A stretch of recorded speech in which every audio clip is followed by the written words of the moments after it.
Friday evening. I picked up an extra shift at work to help out a fellow hostess. Like most weekends, the restaurant was packed, and a long list of reservations waited for me when I arrived. One by one, I greeted the clusters of customers, escorted them to their tables, and made sure that they had everything that they needed before returning to my post. Technically, it was a step up from when I started as a waitress, but the inability to get tips meant I ended up earning about the same amount of money for twice the responsibility. So really, the promotion hadn't been worth it. It was nearly 6:30 p.m., and one of the waitresses gave me a sign that she had a few free tables in her section. I glanced at the reservation sheet and started calling the next group on my list without giving it much thought. Anderson, family reunion, party of... I started, pausing to squint at the text on the page. One? An older gentleman with graying hair and foggy blue eyes approached the desk, giving me a light nod. Yes? He asked. Since no one else moved forward, I figured whoever had taken down his reservation had made a mistake when indicating that it was a family reunion. I grabbed a single menu off of the shelf and tucked it under my arm. Your table is ready. Right this way, sir, I said. I led him through the archway separating the lobby from the dining room and to a small two-person table by the window. At least he'd have something to look at, I figured. I snatched up the extra set of cutlery from the table and then motioned for him to sit. Your server will be with you in a minute. No, not here, he interrupted me. Confused, I replied. Do you not want to sit by the window? Mr. Anderson shook his head and pointed to a larger table a few rows away. It was big enough to sit at least 6 patrons comfortably, 8 if we added chairs onto the ends. I'm having a family reunion tonight.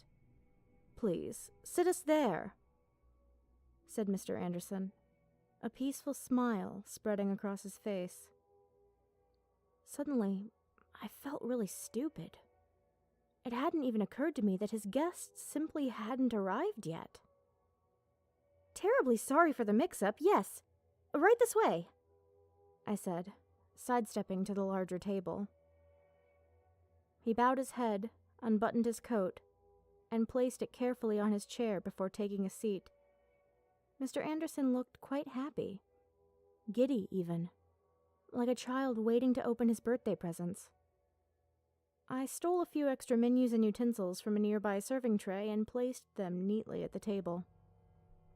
I hope you enjoy your meal. Your server will be with you in a moment if you need anything else. Ask for Rachel, I told him cordially. I waved goodbye and walked back to the lobby. From my station, I could see his reflection in the large windows that surrounded the dining area. He waited patiently for his guests, smiling and drumming his fingertips along the faux oak table. Even as the minutes ticked by, he never lost the excited look on his face. I, on the other hand, felt a sinking feeling at the pit of my stomach.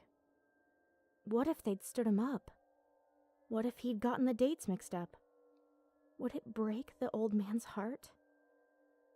I tried not to think about him as I continued my work, but I couldn't help myself from checking in on him from time to time. After about half an hour, I looked again and saw a few silhouettes at the table with him. Good, I thought. His family must have slipped by me while I was tending to another group. It wasn't uncommon, especially on busy nights, for patrons to take off in search of their loved ones instead of waiting in line to be seated. As I gave the reflection a closer look, however, I noticed something odd about the Anderson family.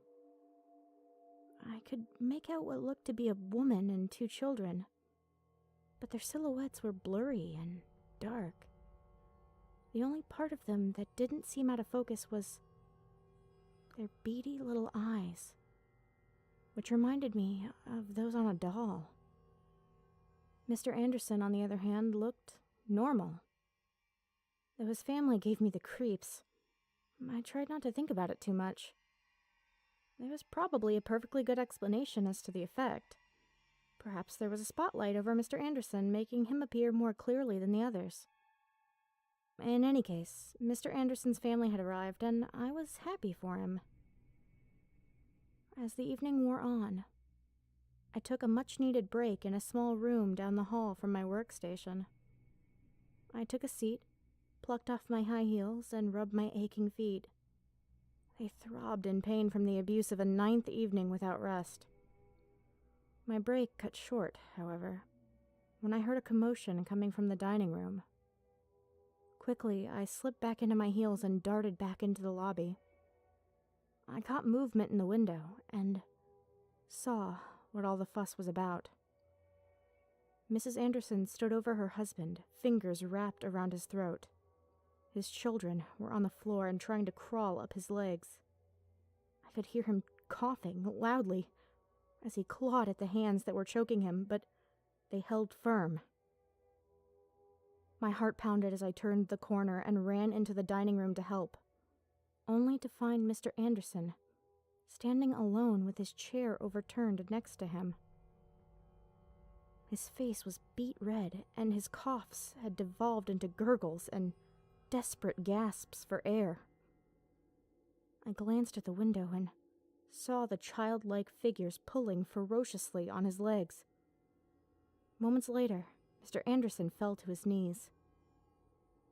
I wish I had done something other than stand there in shock, but my body refused to move. Thankfully, one of the waitresses ran past me and jumped into action, attempting the Heimlich maneuver on Mr. Anderson. Unfortunately, her efforts were in vain. My eyes drifted to the window once more. The silhouette of Mrs. Anderson plunged her hand down her husband's throat, pulled out a thin black cloth, and tossed it violently into the air. The dark veil fell slowly beside him, but instead of lying flat on the floor, it draped itself around a man's figure, which took on the same bizarrely hazy appearance as the wife and children. By the time the cloth touched the ground, the double looked exactly like Mr. Anderson. I heard a thumping noise and saw that that is, the real Mr. Anderson, now lay flat on the floor, lifeless. I remember hearing the sirens and seeing the ambulance's lights in the distance, but my focus was elsewhere. As the paramedics pounded against Mr. Anderson's chest in an attempt to resuscitate him, I watched the window.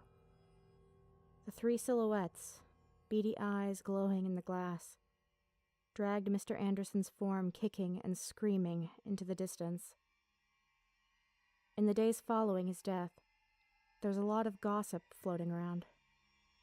One of the customers told a waitress that an officer had been to Mr. Anderson's house, and that they'd allegedly found some sort of altar full of occult-looking symbols and objects. Of course, it sounds ridiculous, until you consider that no one else saw those odd shadow-like beings in the window.